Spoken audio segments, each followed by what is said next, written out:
মাঝরাতে হঠাৎ করে আমার সামান্য আওয়াজে ঘুম ভেঙে যায় আর আমি চোখটা সামান্য মেলে দেখি আমার শাশুড়ি মিটে মিটে পায়ে আমার রুমে এসেছে। এসে আমার রুমে মশারিটা উল্টে আমার পাশের সন্তানকে টেনে বের করছিল। আমি তখন সজাগ হয়ে গেছি। আমি ভেবেছিলাম হয়তো আমার শাশুড়ি সারাদিন ঝগড়া করেছে, আদর করতে পারে না, সেই জন্য হয়তো এত রাত্রে এসেছে। আমি কিভাবে আমার সন্তানকে শুইয়েছি মানে ওইটা দেখাতে, মানে ঠিক মতো শোয়াইছি পেরেছি কিনা সেটা দেখার জন্য। কোলে নিবে, আদর করবে না। আমার শাশুড়ি দেখে যখন আমি টের পেয়েছি তখন আমার শাশুড়ি আবার চলে গিয়েছে বাহানা করে। সকালবেলা আমার হাজবেন্ডের সাথে ঝগড়া করার উদ্দেশ্য যখন ছিল, উল্টাপাল্টা কথা বলতেছিল, তখন উনি বলে ফেলেছে কথা চলে যে গতকালকে রাতে গিয়েছিলাম তোর রুমে তোর ছেলেকে শেষ করার জন্য। আমি অবাক হয়ে গেছি। বিয়েটা আমার হয়েছিল পারিবারিক ভাবে। আমার হাজবেন্ড আমার থেকে দেখতে অনেক বেশি সুন্দর ছিল। আমার শ্বশুরের পরিবারের সংখ্যা ছিল 5 জন। কোনো অশান্তি ছিল না। আমার যখন বিয়ে হয় আমার দেবর ননদ দুজনই দেশের বাইরে ছিল। আর ছিল শ্বশুর শাশুড়ি আর হাজবেন্ড আর ছিল আমি। যাই হোক আমি অসুন্দর ছিলাম। শাশুড়ি প্রথম থেকে আমাকে পছন্দ হয় না, অন্য কোনো সমস্যা ছিল না। আমার শ্বশুর দেবর ননদ আমাকে সাথে খুব ভালো আচরণ করতো। থেকে বড় কথা ছিল আমার হাজবেন্ড অনেক ভালো ছিল। আর আমার শাশুড়ি এটা পছন্দ করতো না। উনি গ্রামের মানুষ ছিল, অকারণে ঝগড়া করতো, মুখ খারাপ করতো, মুখের ভাষা খারাপ করতো, একেবারে আমাকে সহ্য করতে পারতো না। পরের দিনই আমাকে বলে দিয়েছিল স্পষ্ট ভাবে যে আমি দেখতে কালো, আমি দেখতে সুন্দর না, যে আমার থেকে মানে অন্যায় খুঁজে বের করবে, ভুল খুঁজে বের করবে, আমাকে পছন্দ করে না। আমাকে এটা সাফ সাফ জানিয়ে দিয়েছিল। বিয়ের পর থেকে আমি যত কাজই করি না কেন ওনাকে কখনো খুশি করতে পারি না, মন ভরাতে পারি না। ওনার সাথে আমার সবসময় ঝগড়া লেগেই থাকে। একদম বিয়ের সময় থেকে শুরু করে পর্যন্ত আসার পর্যন্ত কখনো সুস্থ স্বাভাবিক আচরণে আজ পর্যন্ত কোনার সাথে আমার হয় না। আমার দেবর ননদ আমাকে সবসময় সাপোর্ট করছে, আমার শ্বশুরও সবসময় সাপোর্ট করে। হাজবেন্ডও অনেক বোঝানোর চেষ্টা করছেন না, আমার শাশুড়ি কোনোভাবেই আমাকে মেনে নিতে পারে না। উনি বলে দিয়েছে উনি আমাকে পছন্দ করে না, ওনার ছেলে দেখতে সুন্দর, আমি দেখতে অসুন্দর। রান্না করলেও মানে ওইগুলা ভালো লাগে না, আমি ঘর পরিষ্কার করলেও মানে একদম পরিষ্কার মনে হয় না। মানে টোটাল কথা হইলো আমার কোনো কিছুই উনি পছন্দ করে না। আর সব থেকে বড় কথা হয়েছে যাকে পছন্দ করে না আচরণ কোনো কিছুই ভালো লাগে না। উনি আমাকে কোনো কিছুই পছন্দ করতো না। আমি অনেক চেষ্টা করতাম ওনার পছন্দ মানুষ হয়ে উঠতে, কিন্তু বিষয়টা এরকম ছিল না যে উনি আমাকে পছন্দ করে না, আমি ওনার সাথে সবসময় ঝগড়া করতাম। আসলে কিন্তু বিষয়টা এরকম একদমই ছিল না। সেবা যত্ন করতাম না, আসলে আমি সবসময় ওনার সেবা যত্ন করতাম, হাত পাও টিপে দিতাম, সব কাজ করে দিতাম, আমার সর্বোচ্চটা দিয়ে আমি চেষ্টা করতাম। আমি কখনো ভালো বউ হয়ে ওনার কাছে উঠতে পারি না। সবসময় ঝগড়া লাগিয়ে রাখতেন, খুব মুখের ভাষা খারাপ করে কথা বলতে, যে ভাষাগুলো হয়তো আমি এখন বলতে পারতেছি না। যাই হোক আমি বিয়ের পরপরই কনসেপ্ট করে ফেলি।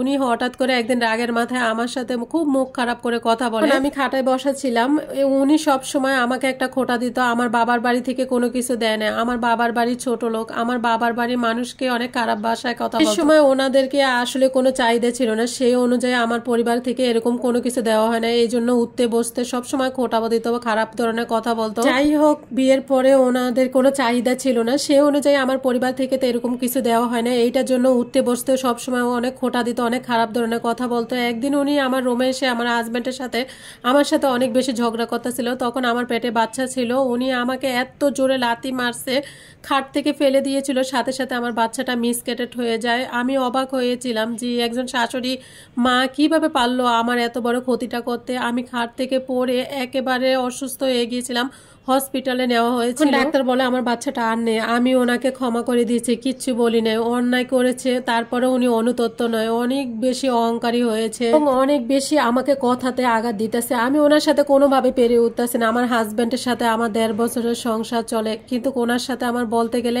এক পাশ টানা ওর সাথে থাকতে পারি না। কারণ আমার শাশুড়ি কখনো আমাদেরকে একসাথে থাকতে দেয় না এক সপ্তাহ। মানে সবসময় আমি ওনাদের বাসায় যদি 4 দিন থাকি, আমার বাবার বাড়িতে এসে 4 মাস থেকেছি, সবসময় ওনাকে ভয় পাইতাম। আর ওনার মুখের ভাষা এতটা নোংরা করে কথা বলতো, সেখানে আমার থাকা একদম অসম্ভব বেশিরভাগ হয়ে যায়।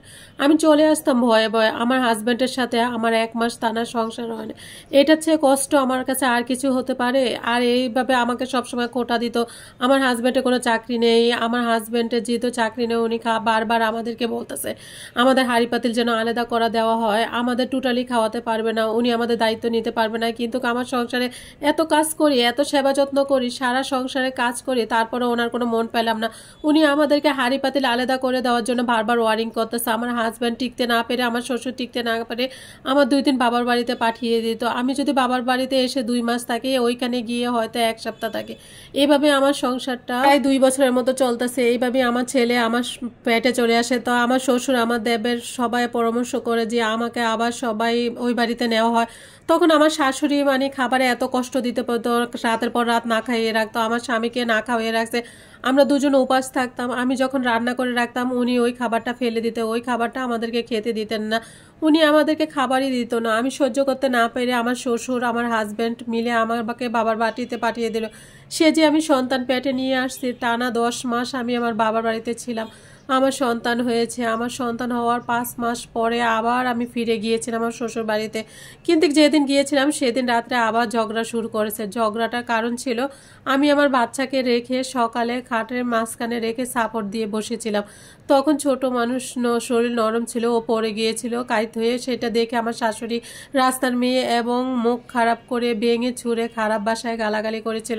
আমার স্বামীকে, আমার মা বাবাকেও গালাগালি করা শুরু করছিল।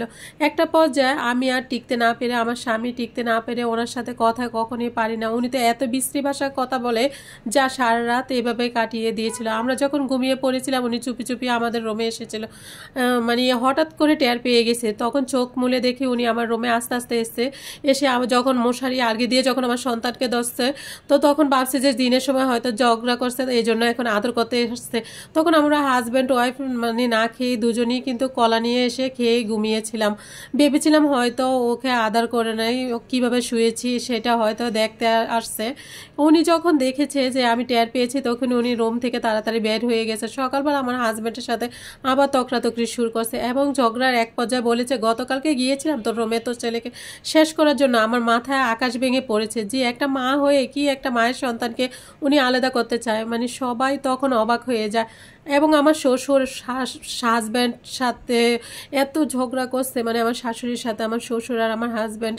তারপর আমার শ্বশুরকে মানে দেবর ননদ সবাইকে জানানো হয়েছে। চাচা শ্বশুর মানে ঝগড়া থামাতে পারে না। তখন সবাই সিদ্ধান্ত নিয়েছে, আমার শাশুড়ি বারবার হুমকি দিতেছে তোর ছেলে বউকে বের করে দে, নয়তো আমি যে কোনো সময় একটা ক্ষতি করে ফেলবো, যে কোনো টাইমে একটা অ্যাক্সিডেন্ট করে দিব। তখন আমার শাশুড়ি ভয়ে ওরা সিদ্ধান্ত নিয়েছে আমি এখন থেকে বাবার বাড়িতে থাকবো।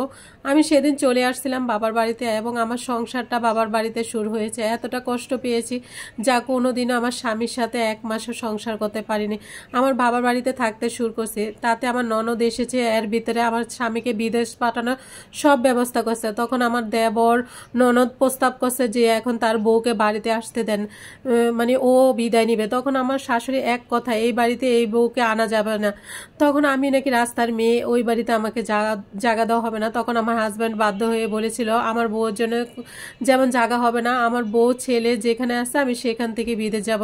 তখন আমার হাজব্যান্ড আমার বাড়িতে চলে আসে, এসে আমার বাবার বাড়িতে থেকে সেখান থেকে বিদেশ যায়।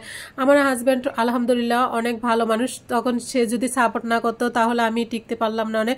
তো আমার শাশুড়ি এক এক আমার কত ক্ষতি করেছে, আমার সন্তান নষ্ট করেছে, আমার এই সন্তানটাকে নষ্ট করার জন্য চেষ্টা করছে। আমার স্বামী এখন বিদেশে থাকে, সব ধরনের সাপোর্ট সে আমাকে করে, শ্বশুর দেবর সবাই সাপোর্ট করে, কিন্তু আমার শাশুড়ির সাথে পেরে উঠছে না। আমি তা জানি না তার সাথে কি ক্ষতি করছি। আমি অসুন্দর, কিন্তু কোনো ছেলের কোনো সমস্যা হচ্ছে না, তাহলে ওনার কেন এত সমস্যা হয়? উনি প্রতিনিয়ত আমাকে এত খারাপ খারাপ ভাষায় কথা বলে যেগুলো আমি মানতেই পারতেছি না। এখন আমার বর নাই, আমি বাবার বাড়িতে থাকি।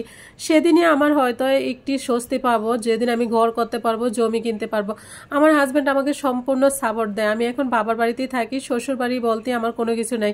সকলে দোয়া করবেন আমি যেন আমার ছেলেকে নিয়ে, সন্তানকে নিয়ে যেন ভালো থাকতে পারি, আমার স্বামীর সাথে যেন সংসারটা যেন সারা জীবনটা থাকে। পড়তে পড়তে আমি হারিয়ে গেছি, এরকম হয় আসলে ভাবা যায় না। হ্যাঁ, আসলে অনেক খারাপ শাশুড়ি হয়, আসলে অনেক খারাপ মহিলাকে দেখেছি, জঘন্য মিথ্যা অত্যাচার করতে দেখেছি, কিন্তু এতটা খারাপ হয় আল্লাহ যা করে সেটা ভালোর জন্যই করে। এরকম শাশুড়ির কাছ থেকে দূরে থাকুন, সেখানে না যাওয়াই ভালো। স্বামী যেহেতু ভালো তাহলে আপনার কোনো কিছু দরকার নেই। আর হ্যাঁ, সাথে সংসার করতে পারে না, এটা অনেক কষ্টদায়ক বিষয় মেয়েদের জন্য। প্রত্যেকটা মেয়ের জন্য স্বামীর সাথে স্বামীর সোহাগী হতে চায়। যাই হোক, তারপর কি করবেন, আল্লাহ আপনার জন্য যতটুকু নির্ধারণ করেছে ততটুকু একজন ভালো শাশুড়ি হবেন। যেহেতু আপনার একজন ছেলে আছে, তাহলে আপনার থেকে শুরু করেন, তাহলে আপনার বংশের ভিতরে অনেক পরিবর্তন হবে, শাশুড়ির ভিতরে অনেক গুড শাশুড়ি হবেন।